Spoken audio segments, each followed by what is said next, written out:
Good morning, students. Today we are going to start our new topic of chapter 14, electric current and its effect. The topic is the electroplating. Okay. We had discussed earlier the same topic, the electroplating, but due to certain reasons we are going to discuss it again. Okay. So before discussing the topic, we should know about the electrolytic cell. Electrolytic cell or the voltmeter is a type of container which has the whole setting of the battery, electrodes and electrolyte solution. Okay. Here the same process of the electrolysis is modified to do the activity of electroplating. Electroplating is the process of depositing a layer of less reactive metal on a more reactive metal.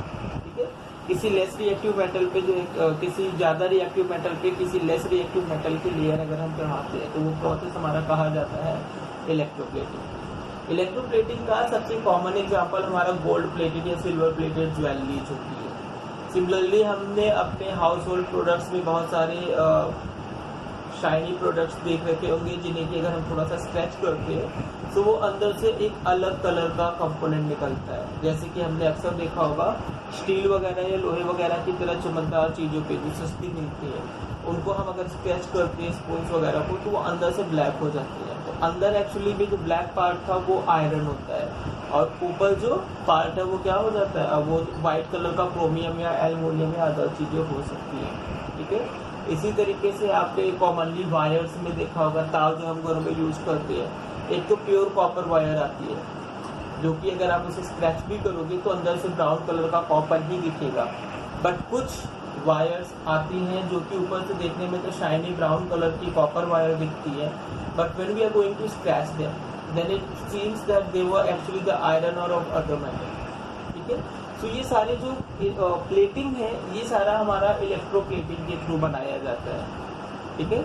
जब electricity की help से एक metal की layer दूसरे metal के ऊपर चढ़ाई जाए तो वो हमारा क्या होता है, इलेक्ट्रोप्लेटिंग का प्रोसेस होता है। Now how the process is done. So for this we have to know कि कौन सा मेटल ज़्यादा रिएक्टिव है कौन सा कम रिएक्टिव है। अगर नहीं भी जानते हैं तो ज़्यादातर हमें बताया होता है कि किस मेटल पे किसकी इलेक्ट्रोप्लेटिंग करते हैं। जैसे कि यहाँ पर हमें इलेक्ट्रोप्लेटिंग करनी है कॉपर ऑन आयरन, मतलब कॉपर की लेयरिंग करनी है आयरन के ऊपर। ठीक है। So keep in mind the metal on which the electroplating is done. जिस मेटल पे इलेक्ट्रोप्लेटिंग करनी है it should be connected as the cathode. ठीक है। वो पूरा का पूरा किससे कनेक्टेड हो, कैथोड की तरह कनेक्टेड हो, यानी कि बैटरी के नेगेटिव टर्मिनल से। सिमिलरली जो मेटल इलेक्ट्रोप्लेट जिस मेटल की लेयर फॉर्म करनी है, जैसे हमें यहाँ पे कॉपर की इलेक्ट्रोप्लेटिंग करनी है, सो कॉपर को हमें एज ए एनोड रॉड लेना होगा। ठीक है। अच्छा, एक और चीज, यहाँ पर हमने कॉपर सल्फेट का इलेक्ट्रोलाइट सॉल्यूशन लिया है, but depending upon the type of metals कि किसकी किस पे इलेक्ट्रोप्लेटिंग करनी है, the electrolyte solution could be change. जैसे हमने यहाँ पे कॉपर सल्फेट लिया है, हम यहाँ पे सिल्वर नाइट्रेट या अदर मेटल्स का यूज करते हैं for different other processes of electroplating. ठीक है। So to do the process what we need, the electrodes as the rods of the particular metals, electrolytic solution जो कि हमारा वो भी डिसाइड होगा कि कौन सी मेटल के अकॉर्डिंग कौन सा इलेक्ट्रोलिटिक सॉल्यूशन लेना है। फिर हम पूरे एपरेटस को सेटअप करके हम उसमें इलेक्ट्रिक करंट पास करते हैं। अब इलेक्ट्रिक करंट के लिए हमारा सोर्स ऑफ एनर्जी यहाँ पर बैटरी है। तो हमने यहाँ पर जैसे स्विच ऑन करेंगे तुरंत ही जो कॉपर आयन है, क्या चीज़, कॉपर आयन, वो यहाँ से सॉल्यूशन में जाएगा, एनोड से निकल के कहाँ जाएगा, सॉल्यूशन में जाएगा, और धीरे धीरे फिर सॉल्यूशन से वो कैथोड की तरफ मूव करते हुए जा करके उस पर क्या होगा, डिपॉजिट होने लगेगा। ठीक है। तो धीरे धीरे इस कॉपर रॉड से कॉपर निकल करके जो है कि एनोड रॉड से कॉपर निकल करके कैथोड रॉड पे जाके डिपॉजिट होने लगेगा, उसके चारों तरफ जो है कि कवर अप होने लगेगा। And when the process completes हम इस स्विच को ऑफ करके इस अपने इलेक्ट्रोप्लेटेड आयरन रॉड को निकाल लेंगे। अब आयरन पे जो है कि ब्राउन कलर का कॉपर का एक पतला सा ऊपर से फिल्म चढ़ गया होगा, एक पतली सी लेयर चढ़ गई होगी, and this was the process of electroplating. ठीक है। अब इलेक्ट्रोप्लेटिंग करते क्यों है, सो इलेक्ट्रोप्लेटिंग करने के बहुत सारे रीजन हो सकते हैं। जैसे कि हम बात करें, अगर हर कोई गोल्ड ज्वेलरीज नहीं परचेज कर सकता है, but obviously for his own will या अपने आप को ज़्यादा थोड़ा सा बेटर दिखाने के लिए ऑब्वियसली हमें गोल्ड प्लेटेड ज्वेलरीज चाहिए। ठीक है, अब gold plated jewelleries are actually cheaper than the gold jewelleries, but their exposure is look like same. वो 10 साल 15 साल या डिपेंडिंग अपॉन द क्वालिटी वो कुछ टाइम के लिए क्या हो जाते हैं, ज़्यादा एक्सपोजर देते हैं, तो वहाँ पर हमारा जो नीड है वो कंप्लीट हो जा रहा है। सो गोल्ड प्लेटेड या डुप्लीकेट ज्वेलरी जो है कि गोल्ड प्लेटेड या सिल्वर प्लेटेड या प्लैटिनम प्लेटेड ज्वेलरी यूज की जाती है, तो वहाँ पर किसी आयरन पे या फिर अदर किसी मेटल पे जो कि गोल्ड की प्लेटिंग की जाती है। तो जब हमने गोल्ड की प्लेटिंग की तो वहाँ पे गोल्ड का बहुत कम अमाउंट गया, लेकिन उसका अपीयरेंस गोल्ड ज्वेलरीज की तरह हो गया। ठीक है, तो सबसे पहला हमारा ज्वेलरीज में यूज किया जाता है so that we should complete our need, first thing. दूसरा है ड्यूरेबिलिटी। वी नो, अगर हमारे घर में, आपके घर में स्टील का एक वाइट वाला जो है कि पूरा पोल लगा हुआ है और एक आयरन पोल लगा है, तो ऑब्वियसली आयरन पोल जल्दी खराब होगा। बट व्हाट अबाउट हमने उस आयरन को पेंट कर दिया, हम उसे कोरोजन से बचाने के लिए पेंट करते हैं, लेकिन पेंटिंग हमें रेगुलर करनी पड़ती है, तो हमने उस प्रॉब्लम को ही सॉल्व किया। हमने इलेक्ट्रोप्लेटिंग से उसके ऊपर कॉपर की या फिर क्रोमियम की, ज़्यादा स्टील्स वगैरह में ज़्यादातर क्रोमियम का यूज़ किया जाता है, तो हमने वहाँ पे क्रोमियम का एक लेयर चढ़ा दिया। अब वो व्हाइट कलर का शाइनी अपीयरेंस हो गया, जो कि उससे ज़्यादा अट्रैक्टिव भी बना रहा है और साथ के साथ उसे ज़्यादा ड्यूरेबल भी बना देता है। So electroplating is also done to make the metals more durable and more stronger, as well as it make them more attractive. ठीक है, तीसरी चीज है केमिकल रिएक्शंस में उसे डैमेज होने से बचाने के लिए। जैसे कि हमने देखा अभी कि आयरन पे ज़्यादा जंग लग जाती है, तो हमने आयरन पे जंग लगने से बचाने के लिए उसे इलेक्ट्रोप्लेट कर दिया, तो यहाँ पे क्या हो गया, उसकी इलेक्ट्रोप्लेटिंग से वो ज़्यादा टाइम के लिए चल सकता है, ज़्यादा ड्यूरेबल हो गया और साथ के साथ क्या है, ज़्यादा स्ट्रॉन्गर भी हो गया। ठीक है, आपको पता है इलेक्ट्रोप्लेटिंग के बहुत सारे नाम होते हैं। जैसे अगर हमने गोल्ड प्लेटिंग की है, gold plating means gold is plated, silver plating means silver is electroplated. इसी तरीके से जब जिंक की इलेक्ट्रोप्लेटिंग की जाती है, किसका, आयरन पे या किसी अदर मेटल पे जिंक की इलेक्ट्रोप्लेटिंग, जेड जिंक की अगर इलेक्ट्रोप्लेटिंग की जाती है, देन हम उसे गैल्वेनाइजेशन कहते हैं। जिंक की इलेक्ट्रोप्लेटिंग को क्या कहा जाता है, गैल्वेनाइजेशन।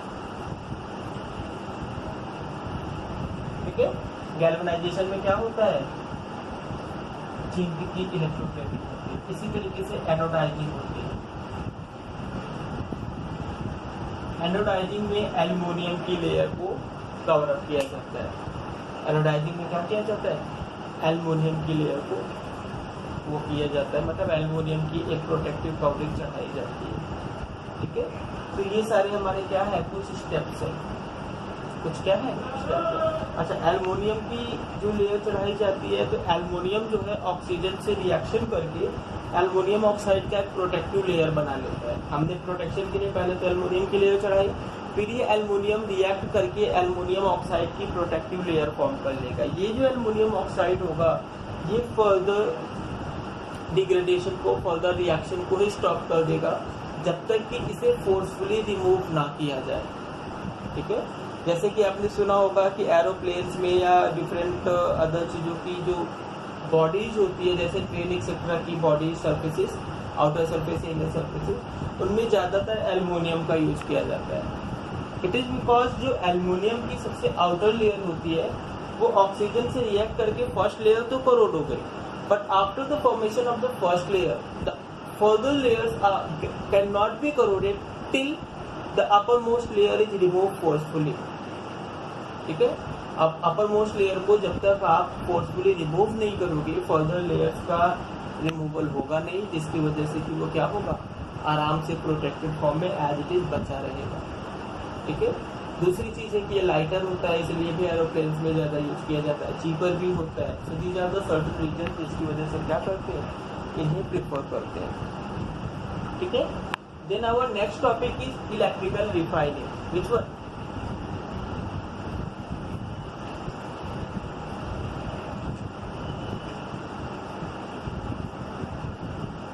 Electrical refining.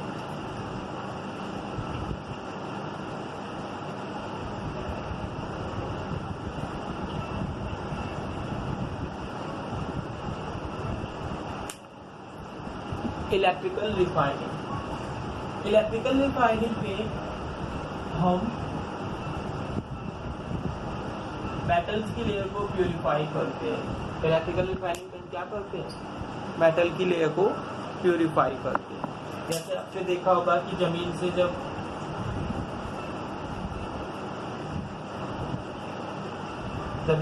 है जब हम डिफरेंट मेटल लॉट्स को इवैक्यूएट करते हैं, मतलब हम उसे जमीन से निकालते हैं, तो वो इम्प्योर फॉर्म में होता है। उसमें बहुत सारी डस्ट है, बहुत सारी अदर चीज़ें इम्प्योरिटीज के फॉर्म में क्या होते हैं, प्रेजेंट होते हैं।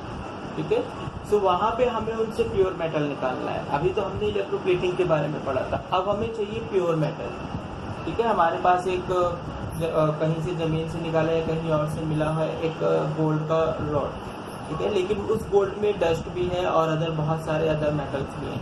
तो हम उन सभी को सेपरेट करने के लिए हम इलेक्ट्रिकल रिफाइनिंग का प्रोसेस करते हैं। इलेक्ट्रिकल रिफाइनिंग के प्रोसेस क्या है, एक्चुअली में उस मेटल को प्यूरिफाई किया जाता है।